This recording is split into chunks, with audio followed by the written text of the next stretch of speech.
തൃശൂരിലെ വെടിമരുന്ന് ദുരന്തത്തിന്റെ പശ്ചാത്തലത്തിൽ പ്രത്യേക മന്ത്രിസഭാ യോഗം ചേരുകയാണ്. ഓൺലൈനായാണ് യോഗം. തൃശൂർ കളക്ടറേറ്റിൽ നിന്ന് മന്ത്രിമാരായ V N Vasavan, R Bindu, K Rajan, M B Rajesh, Kadannappally Ramachandran എന്നിവർ യോഗത്തിൽ പങ്കെടുക്കുന്നുണ്ട്.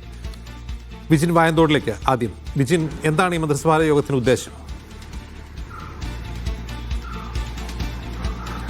തൃശ്ശൂരിലെ വെടിക്കെട്ട് അപകടവുമായി ബന്ധപ്പെട്ട പ്രത്യേക മന്ത്രിസഭാ യോഗമാണ് നിലവിൽ ചേരുന്നത്. ആ വിഷയം മാത്രമാണ് നിലവിൽ അജണ്ടയായിട്ടുള്ളത് എന്നുള്ളതാണ് മനസ്സിലാക്കുന്നത്. എന്തായാലും ഓൺലൈനായി ചേരുന്ന യോഗത്തിൽ എല്ലാ മന്ത്രിമാരും നിലവിൽ പങ്കെടുക്കുന്നുണ്ട്. മുഖ്യമന്ത്രി കണ്ണൂരിൽ നിന്നാണ് യോഗത്തിൽ നിലവിൽ പങ്കെടുക്കുന്നത്. എന്തായാലും അടിയന്തരമായി ധനസഹായം പ്രഖ്യാപനം ഉൾപ്പെടെയുള്ള വിഷയങ്ങളിൽ നിലവിൽ മന്ത്രിസഭാ യോഗം തീരുമാനമെടുക്കും എന്നുള്ളതാണ് പ്രതീക്ഷിക്കുന്നത്.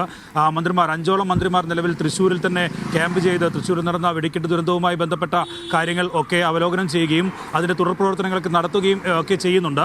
അതിനിടയിലാണ് ഇന്ന് രാവിലെ എന്തായാലും മന്ത്രിസഭാ യോഗം ആരംഭിച്ചിട്ടുള്ളത്. അടിയന്തരമായ ധനസഹായം അത് മരിച്ചവരുടെ കുടുംബങ്ങൾക്കും ഒപ്പം തന്നെ നിലവിൽ ചികിത്സയിൽ തുടരുന്നവരും കാണാതായവരും ഒക്കെ ആയിട്ടുള്ള ആളുകളുടെ കുടുംബങ്ങൾക്കുള്ള ധനസഹായമായിരിക്കും ആദ്യഘട്ടത്തിൽ അടിയന്തരമായി പ്രഖ്യാപിക്കുക. അതിനുശേഷം മറ്റ് തുടർ നടപടികളിലേക്ക് കടക്കാനാണ് തീരുമാനം. എന്തായാലും DNA ടെസ്റ്റ് ഉൾപ്പെടെ നടത്തി മൃതശരീരങ്ങൾ ഐഡന്റിഫൈ ചെയ്യാനുള്ളൊരു നീക്കം തന്നെയാണ് ഇപ്പോൾ നടത്തുന്നത്. കാണാതായവരുണ്ട്, ഒപ്പം തന്നെ കണ്ടെത്തേണ്ടവരുണ്ട്.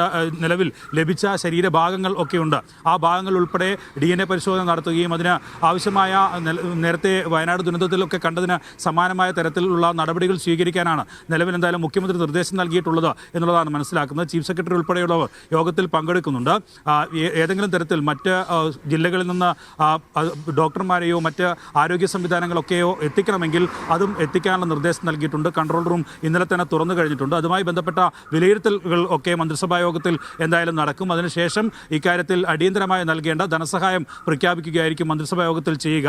അതിന് നിലവിൽ പെരുമാറ്റച്ചട്ടത്തിന്റെ ഏതെങ്കിലും പ്രശ്നങ്ങൾ ഈ പ്രഖ്യാപനം നടത്തുന്നതിനുണ്ടെങ്കിൽ തെരഞ്ഞെടുപ്പ് കമ്മീഷനെ സമീപിക്കാനുള്ള തീരുമാനത്തിലേക്ക് മന്ത്രിസഭാ യോഗം എത്തും.